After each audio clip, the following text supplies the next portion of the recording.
pourquoi revivre sa naissance, c'est le thème de ce soir, et pourquoi est-ce que c'est si important dans un chemin de connaissance de soi de passer par là. La naissance, c'est un passage important. Et la manière dont nous l'avons vécu influence beaucoup plus que nous le pensons notre manière d'être au monde. C'est-à-dire que la manière de faire ce passage et d'arriver dans cette vie, euh, d'arriver dans cette existence, conditionne beaucoup notre manière d'être au monde. Et en fait, l'idée de revivre sa naissance, c'est pas l'idée de partir en régression, mais c'est l'idée surtout de transformer quelque chose, de transformer un vécu conscient et de se réapproprier une énergie qu'on n'a pas dans la vie actuelle. Par exemple, ma naissance a été provoquée. Hein, donc, dans la vie, j'ai du mal à aller de l'avant puisque je subis plutôt passivement. Je n'ai pas récupéré mon énergie de vie à la naissance. Donc, je suis plutôt à subir passivement les événements ou à m'adapter.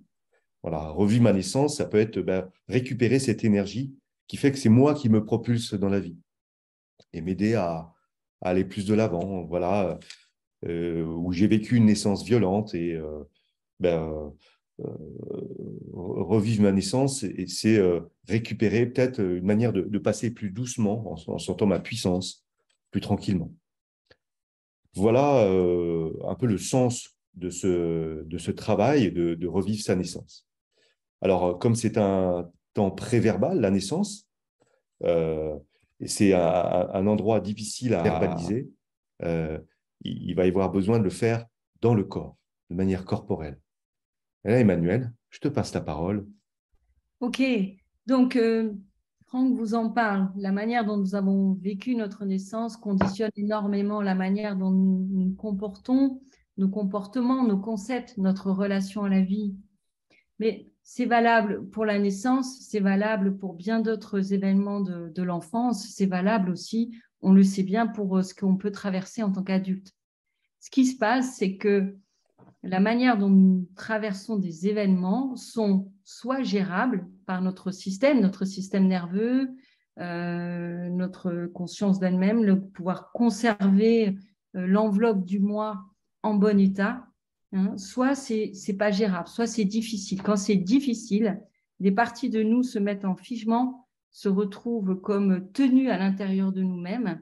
Et c'est ça qui va créer, au moment de la naissance, par exemple, des lieux de figement, des lieux de difficulté ingérables à l'époque, évidemment, par le bébé. Hein, donc, c'est ce qu'on appelle finalement des états de trauma ou de stress post-traumatique. Et à ce moment-là, on continue à grandir en laissant cette trace derrière nous. Franck a donné quelques exemples, mais ça peut être c'est trop dur. Il y a une phrase comme ça qui nous habite, c'est trop dur. Ben non, là c'est trop dur. Je vais pas changer de métier, c'est trop dur. Ou la vie c'est trop dur. La vie en général c'est trop dur. Ça peut être j'ai peur de tout. J'ai peur de tout. Quelqu'un par exemple qui est resté bloqué longtemps dans le passage ou qui en vie intra-utérine a peut-être subi des intrusions, par exemple un désir d'avortement de la mère, etc. J'ai peur. J'ai peur de tout. Je ne peux pas l'expliquer, c'est incontrôlable, j'ai peur de tout. Donc, les conséquences, c'est je ne m'engage pas. Les conséquences, c'est je ne me développe peut-être pas complètement. Je n'ai pas forcément accès non plus à mes capacités. Je les connais peut-être que très peu. Hein. J'ai peur de tout. Ça peut être aussi, je diffère. Je diffère tout ce que j'ai à faire, je ne le fais pas en fait. Je ne le fais pas tout de suite. Je le diffère, je le remets à plus tard. Donc, ça, je le ferai demain, je le ferai plus tard. Et de cette manière aussi, quelque chose a du mal à se concrétiser ou bien j'étouffe. Imaginons un passage qui a été difficile, j'étouffe, je suis en état d'étouffement, j'arrive dans une fête, j'étouffe, je rentre dans un bus, j'étouffe, je suis avec mon conjoint, j'étouffe, mes enfants m'étouffent, mon patron m'étouffe, mes collègues m'étouffent, la société m'étouffe, mais c'est pas possible qu'on soit tous tellement enfermés, par exemple, dans des concepts. Je ne comprends pas tous ceux qui supportent, je ne sais pas, de vivre en famille ou qui supportent les groupes. Voilà, j'étouffe. Ça va créer non seulement une relation à la vie, mais aussi peut-être toute une philosophie. Hein, c'est-à-dire que derrière, eh ben, oui, la vie c'est trop dur, donc eh ben, il faut supporter de souffrir, ou bien j'étouffe et c'est comme ça. Hein, donc on va développer peut-être des philosophies de vie. Il faut que je sois seule dans la nature, où je vais renoncer, je deviens moine, je suis dans ma cellule. C'est-à-dire, ça va réellement conditionner non seulement nos concepts, nos rapports à la vie, mais notre destin finalement. Hein, ça dessine notre destin. Alors, ben, je ne trouve pas d'issue, je ne supporte pas d'attendre. J'ai trop attendu, je ne supporte pas d'attendre. Dès qu'on est mis en attente par quelque chose, c'est insupportable. Quelqu'un est arrivé 5 minutes en retard, c'est insupportable. Ou ça peut être au contraire, j'arrive en retard. Je ne suis pas capable de me cadrer dans un espace. Je suis toujours en retard. Hein. Ou bien ça peut être ben, au moment de l'arrivée. Hein, parce que la manière dont on a été accueilli conditionne aussi énormément de choses. Au moment de l'arrivée, ben, finalement, j'étais une fille, on attendait un garçon ou inversement. Hein, c'est-à-dire, je ne corresponds pas à ce qui est attendu. Et puis là, j'ai la croyance que du coup, je suis de trop sur Terre ou je suis nuisible. Hein. Donc, la manière dont ça s'est déroulé va conditionner énormément de croyances qui elles-mêmes vont conditionner notre destin. Parce que sans arrêt au cours de notre vie, nous sommes en train de naître, de mourir, de naître, de mourir. Voilà, simplement par le temps qui passe, j'ai 20 ans, puis j'ai 30 ans. Quand j'ai 30 ans, je meurs à mes 20 ans. Je nais à mon futur 40 ans, puis quand j'ai 40 ans, je meurs à mes 30 ans. Je m'ouvre à la cinquantaine qui arrive devant moi. Voilà, et si c'est trop dur, ben, c'est trop dur de changer d'âge, d'évoluer. Si je diffère toujours tout dans le temps, ben, je ne vais pas réussir à faire mon passage. J'arrive à 40 ans, en fait, intérieurement, je suis toujours dans mes 20 ans.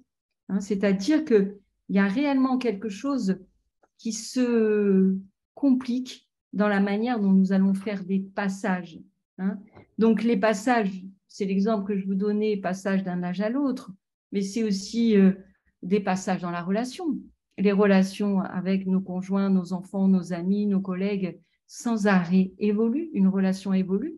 Donc, si je ne suis pas capable, par exemple, dans un couple, de passer de la période romantique des 3 premières années du couple magnifique à une période plus difficile où toutes les mémoires vont pouvoir remonter dans le couple, bon, ben, je ne supporte pas, donc le couple ne peut pas évoluer. Une grande influence sur nos relations, mais c'est aussi, par exemple, ben, passer d'un état à l'autre. Hein, si on a du mal à faire des passages, c'est très difficile finalement de travailler sur soi.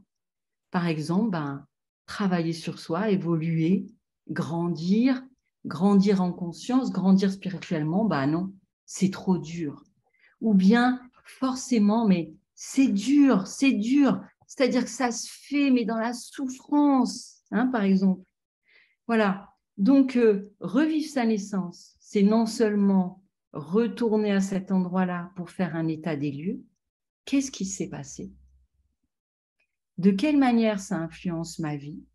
Mais c'est aussi faire une espèce de mise à jour, hein, de dire, ben voilà, ça s'est joué comme ça, on va engrammer un nouveau schéma, faire une proposition différente pour retrouver de la sécurité, pour retrouver de la force, de la puissance, du rayonnement, mais peut-être aussi du plaisir, de la joie dans la manière dont on va pouvoir être au monde, la manière dont on va pouvoir être au monde et la manière dont on va pouvoir continuer à évoluer. Parce que la vie est toujours évolution, transmutation, évolution, transmutation. On passe plusieurs fois dans notre vie par la chenille, la chrysalide et le papillon. On meurt chrysalide, chenille, papillon, etc., etc. On va de matrice en matrice. Et quand le choc a été violent au moment de la première matrice, comme je viens de vous le décrire et on a parlé Franck, eh bien, on reste bloqué dans cette première matrice. On ne peut pas la dépasser. Alors, on regarde un petit peu ce travail, comment il peut se faire. On va dire c'est autour des années 50 qu'on commence à découvrir l'importance de ce qui s'est passé entre 0 et 3 ans. C'est aussi une époque où on commence à prendre conscience que l'enfant c'est important.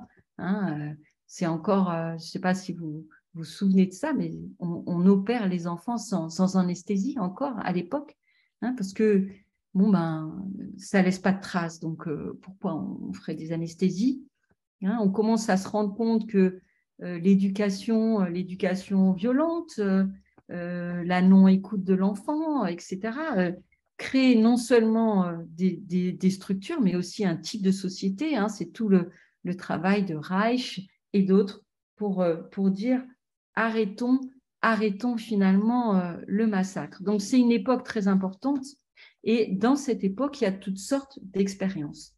Il y a des aspects, des expériences dans le psychocorporel. Il y a des expériences aussi à partir de la respiration. On découvre l'importance de la respiration, comment on peut ouvrir des mémoires et un corps avec la respiration.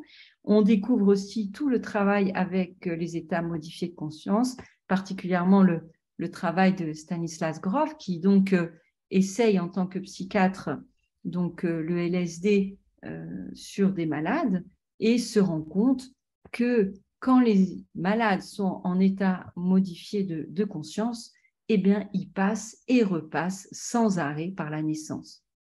Donc la naissance, c'est à la fois, comme on l'a dit, extrêmement marquant sur notre système, mais c'est aussi une porte d'évolution. Donc, Stanislas Grof, quand il n'en a plus pu continuer à travailler avec le LSD, puisque ça a été interdit, hein, dans les années 70, il a continué en utilisant la respiration holotropique qui allie respiration et musique, hein, des boucles de musique. Et pareil, de la même manière, il a constaté qu'en respiration holotropique, le système repasse par la naissance de toutes sortes de manières. Donc, on travaille la naissance en passant par le corps, on travaille la naissance en travaillant avec le souffle, c'est toutes les approches aussi de Rebirth. Il existe aussi de nombreuses approches à base d'hypnose, hein, où on redescend dans ses mémoires. Et le but est finalement toujours le même. Le but, c'est de faire une mise à jour. L'aspect traumatique, l'aspect figement, va être défigé pour remettre en pulsation le système nerveux, hein, et proposer au système une nouvelle manière d'être au monde. Alors, Stanislas Grof disait finalement qu'il y a 4 étapes dans la naissance. Il va y avoir tout l'aspect vie intra-utérine, tout ce qui s'est passé pendant les 9 mois de gestation. Hein. Nous, dans notre manière de travailler, nous rajoutons aussi la conception, et même avant la conception, qu'est-ce que finalement on est venu faire ici sur cette terre, qu'est-ce qu'on porte, hein? En tout cas, il y a cette première phase qu'on va dire donc incarnation, gestation, qui est déjà plus ou moins positive ou difficile. Il peut se passer beaucoup de choses évidemment pendant une grossesse, mais il faut savoir aussi que dans l'utérus d'une femme se trouvent beaucoup de mémoires, les mémoires, on va dire, des lignées qui sont transmises d'utérus en utérus. Hein. Donc déjà, à l'intérieur et pendant la formation de l'embryon, beaucoup de choses se passent. Il y a une atmosphère, il y a ce que vit la mère, les états émotionnels de la mère, la relation avec son environnement. Tout ça va considérablement influencer ce qui se passe pour le petit fœtus qui est en train de fabriquer, finalement, de se fabriquer.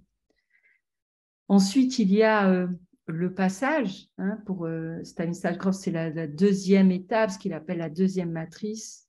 Et là, évidemment, la manière dont se passe le passage est extrêmement important. C'est là qu'il va y avoir certains traumas majeurs, si c'est trop long, si c'est trop dur, s'il y a un cordon autour du cou qui étouffe, on va rencontrer toutes sortes de problématiques. Mais il faut savoir qu'une fois qu'on a travaillé sa naissance, mais même une naissance, ça se travaille plusieurs fois dans une vie. Hein, on ne fait pas seulement un passage ou un revécu de naissance. on y va et on continue et on y retourne parce qu'à chaque fois, on va sans doute travailler des moments différents. Parfois, un moment en vie intra-utérin, pardon, parfois le passage lui-même. Quand le passage lui-même est transformé, on retrouve cette capacité à oser dans la vie, à aller de l'avant. C'est-à-dire qu'on retrouve beaucoup de force. Quand on répare ce qui s'est passé en vie intra-utérine, on retrouve la capacité à s'abandonner, à faire confiance à la vie, à être porté. C'est vraiment l'endroit de la foi, de l'abandon, mais d'une confiance très profonde dans l'existence. Je suis aimé, je suis porté, je suis nourri. Et puis ensuite, il y a une autre étape qui est l'accueil. Tout ce qui se passe au moment de l'accueil est considérable. Est-ce que je suis vue? Est-ce que je suis attendue? Est-ce que je suis aimée? Est-ce que le regard qu'on pose sur moi est un amour inconditionnel, la joie d'accueillir une petite âme sur cette terre? Ou est-ce qu'au contraire, c'est difficile? Peut-être c'est froid parce qu'on est dans un milieu médical, il y a des grosses lumières, il n'y a pas le toucher du corps, il n'y a pas le bébé sur le ventre de la mère. Il y a de la peur, il y a de l'insécurité chez les parents, où il y a eu des difficultés au niveau médical, au niveau corporel. Donc, ça crée toutes sortes de choses. Françoise Dolto disait que tout ce qui se dit, euh, tout ce qui se dit autour du berceau, tout ce qui se dit autour de l'enfant, c'est comme une bande-son enregistrée à l'intérieur de toutes les cellules de l'enfant. Tout ce qui se vit de la conception à la première et à la troisième année de la vie sont extrêmement importantes. Donc, ce qui est important quand on revit sa naissance, c'est de pouvoir traverser toutes ces étapes. Comme je vous le disais, peut-être qu'il y a eu un seul instant ou une seule difficulté, et peut-être un revécu de naissance va suffire pour remettre en pulsation le système et amener des modifications. Et peut-être qu'il faudra y aller et puis y retourner et encore y retourner. Parce qu'à chaque fois, on ne peut pas forcément guérir tout ce qui s'est passé dans l'utérus par rapport à la mère, un problème profond d'incarnation, un accueil difficile, voilà. Donc, c'est un travail en soi qui peut demander plusieurs étapes et que vous sachiez que le résultat, c'est beaucoup de force, beaucoup de capacité à vivre la joie et la foi dans la vie. Voilà. Alors, on a vu un petit peu comment les grandes approches dans la manière de le faire. Et maintenant, je vais vous parler de notre approche. C'est-à-dire, on a, nous, dans Arborescence, avec Franck, une manière de proposer les revêcus de naissance. Donc, nous sommes psychocorporels. Psychocorporel, ça veut dire qu'on utilise la porte du corps. Tout ce qui a été engrammé avant la parole, on le retrouve grâce au corps. C'est pour ça que les méthodes psychocorporelles peuvent être souvent très pertinentes là où des approches verbales sont insuffisantes. Elles ont aussi beaucoup d'avantages, mais pour descendre dans tout ce qui s'est passé avant l'ouverture de la parole et donc avant le mental se construise, on a besoin de passer par le corps.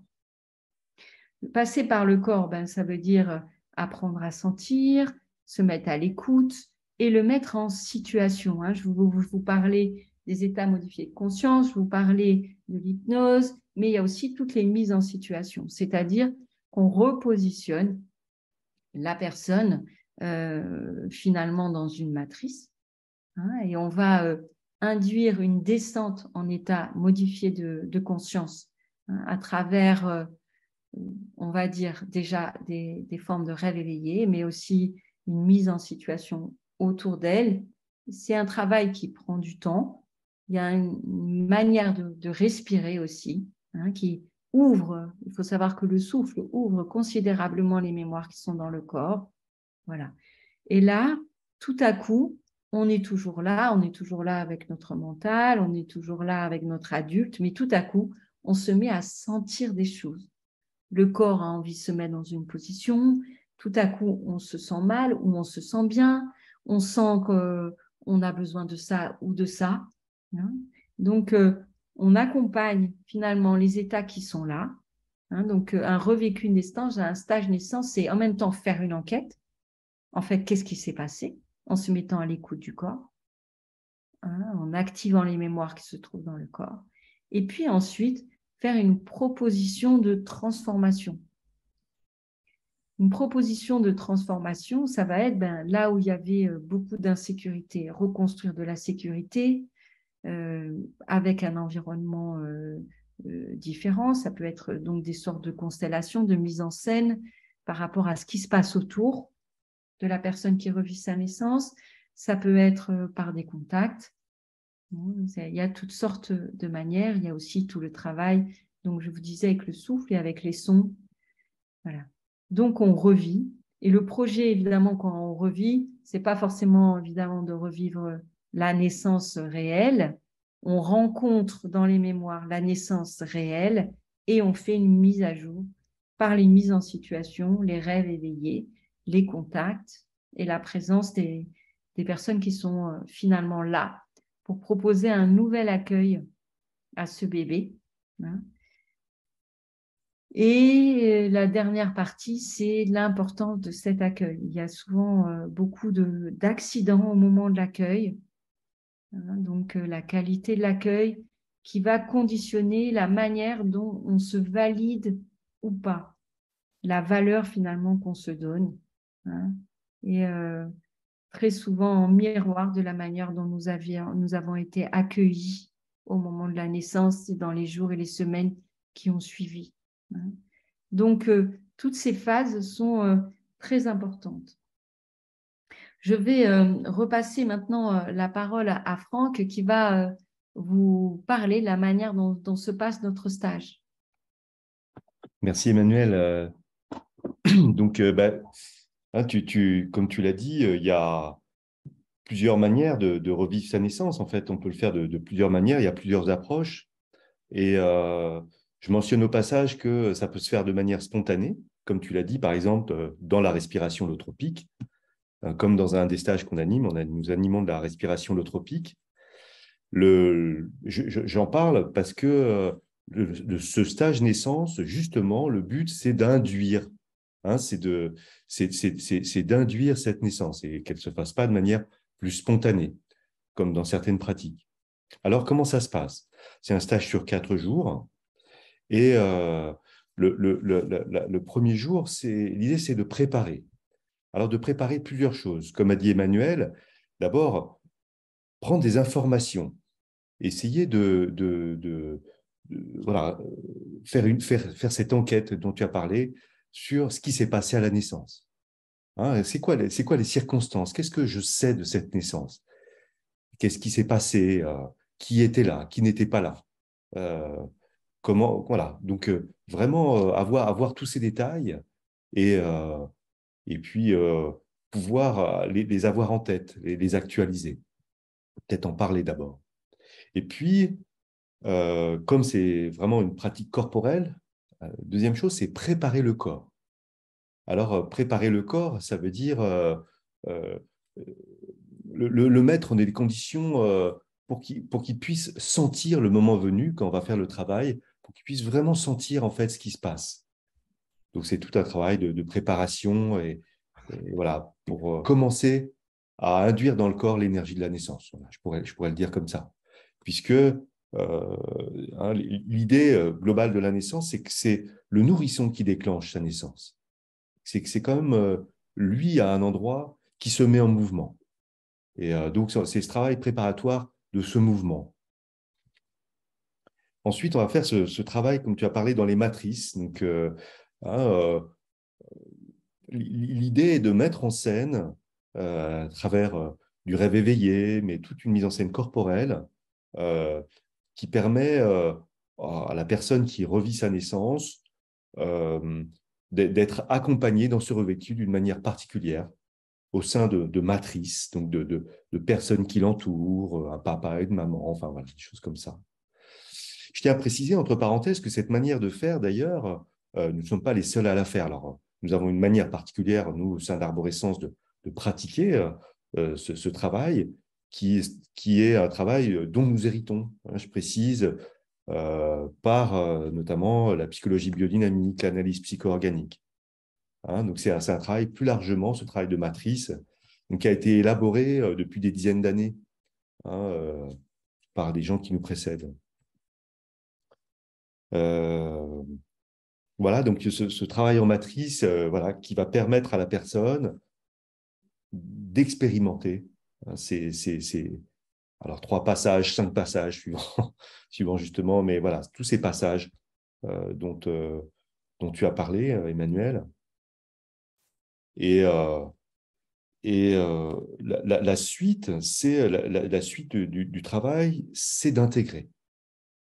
Alors, intégrer, ça veut dire déjà prendre conscience de tout ce que j'ai vécu, l'intégrer dans mon vécu conscient, l'exprimer, le sentir, le verbaliser. Donc, voilà, faire émerger ce matériau. Et l'intégrer, c'est aussi l'intégrer dans ma vie. Et ça va être vraiment la fin du stage, la fin du travail, c'est-à-dire ben, ce que j'ai vu, comment ça va me permettre, comment je vais pouvoir l'intégrer dans ma vie de tous les jours. Voilà, tu disais, voilà, si tu parlais de j'étouffe, par exemple, bah, si j'étouffe plus, alors voilà, comment je vais pouvoir intégrer ça dans ma vie? Qu'est-ce que ça va pouvoir me permettre de faire? Voilà.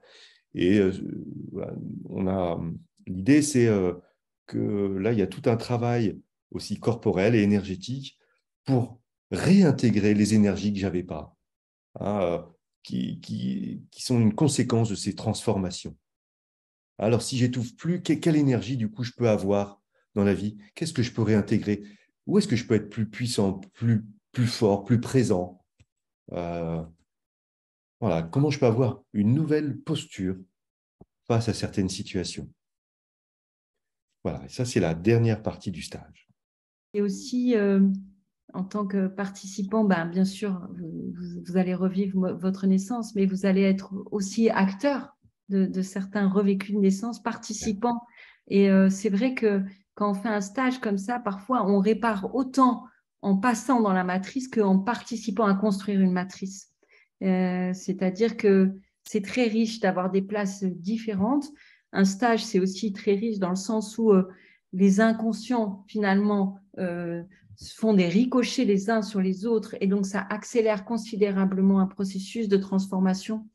Donc ça, c'est la puissance des stages. Le fait que les autres sont capables, par exemple, de rentrer en état modifié de conscience, de sentir le corps, mais ça ouvre votre corps en miroir, ça ouvre votre capacité à voyager dans certains états. Donc le groupe est très soutenant pour faire cette traversée. Qui évidemment à certains passages est difficile et en même temps avec des cadeaux énormes. C'est cette capacité à traverser des endroits difficiles, à récupérer des capacités ou de la puissance ou de la pulsation de vie, à retourner à un endroit difficile.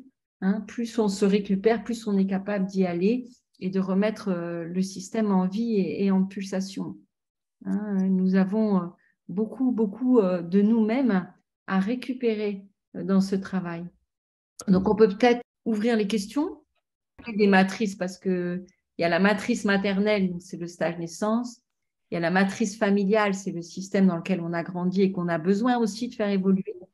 Il y a la matrice transgénérationnelle qui a imprégné tout ça et dans lequel on a aussi de nombreuses mises à jour à faire. C'est là que se trouve généralement tout ce qu'on appelle les non-droits. Les non-droits à faire ceci, à faire cela, à être ceci, à être cela. Voilà, donc dans Arborescence, les 3 stages reviennent régulièrement et ils peuvent être faits dans n'importe quel sens. On peut faire le stage des chances ou la famille ou inversement ou le transgénérationnel. Voilà. Ils peuvent être faits dans n'importe quel ordre. Tout le monde, évidemment, fait un revécu de naissance, j'ai presque envie de dire minimum un. Hein, parce que les endroits qui sont abîmés, en fait, les endroits difficiles, on va rester avec. Hein. C'est-à-dire que parfois, je me souviens par exemple dans un stage d'une personne qui finalement n'arrivait même pas à arriver à connecter le moment de la fécondation, hein, parce qu'on part finalement avant la fécondation. Hein. Et elle s'est rendue compte qu'il y avait vraiment toute une question d'incarnation. Elle a passé quasiment tout son stage, toute la traversée à cet endroit-là. Puis elle est revenue refaire un revécu de naissance pour pouvoir descendre, hein, dans la vie intra-utérine.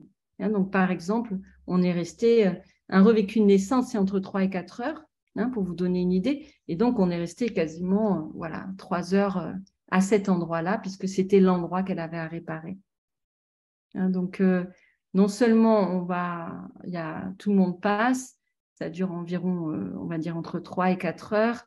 Et en plus, par exemple, si l'endroit difficile qui a à réparer, il s'avère que c'est un cordon, hein, au moment du passage et vraiment un étouffement, eh bien, peut-être qu'il va falloir repasser, retirer ce cordon, le revivre plusieurs fois jusqu'à ce que le corps, hein, la tête, retrouve la liberté et la force du passage. On peut même faire ce travail selon avec un enfant, les moments ou les personnes qui sont là.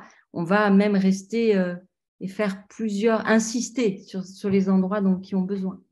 Le nombre de participants, c'est entre 10 et 15 à peu près. Un jour et demi de préparation, un jour et demi de travail et un jour d'atterrissage et de faire passer le travail dans l'adulte que nous sommes aujourd'hui. On arrive quand même normalement toujours à avoir des informations par les parents, les grands-parents, les familles, etc.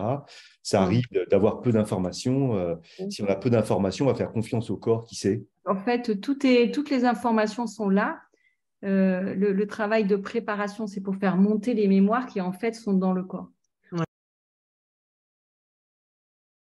Qui a été abandonné et adopté et qui n'a aucune trace de son histoire. Tout est là disponible, en fait. On se met vraiment à l'écoute de ce qui est dans le corps, comme le dit Franck.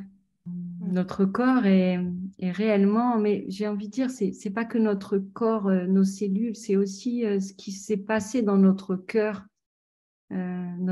qui est si proche de notre essence.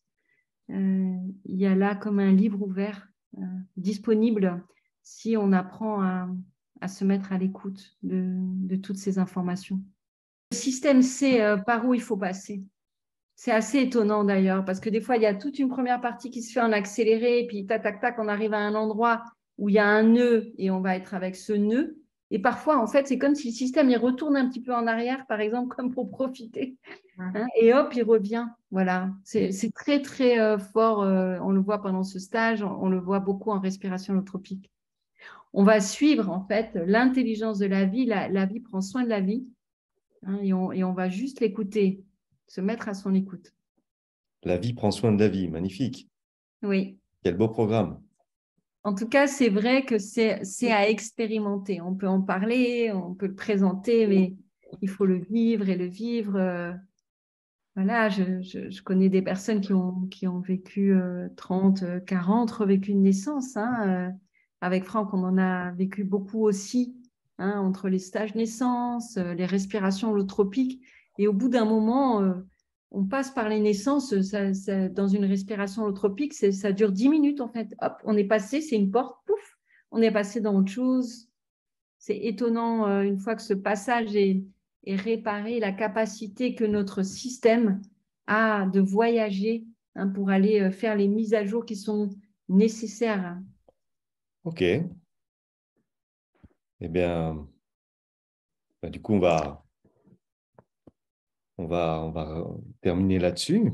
Merci. Merci à toutes et à tous de votre présence ce soir. Et puis, voilà, peut-être à bientôt, soit sur un autre webinaire, soit dans nos stages, nos formations, ou ailleurs, avec grand plaisir. Avec grand plaisir. Merci beaucoup. Bonne soirée à Merci. tous.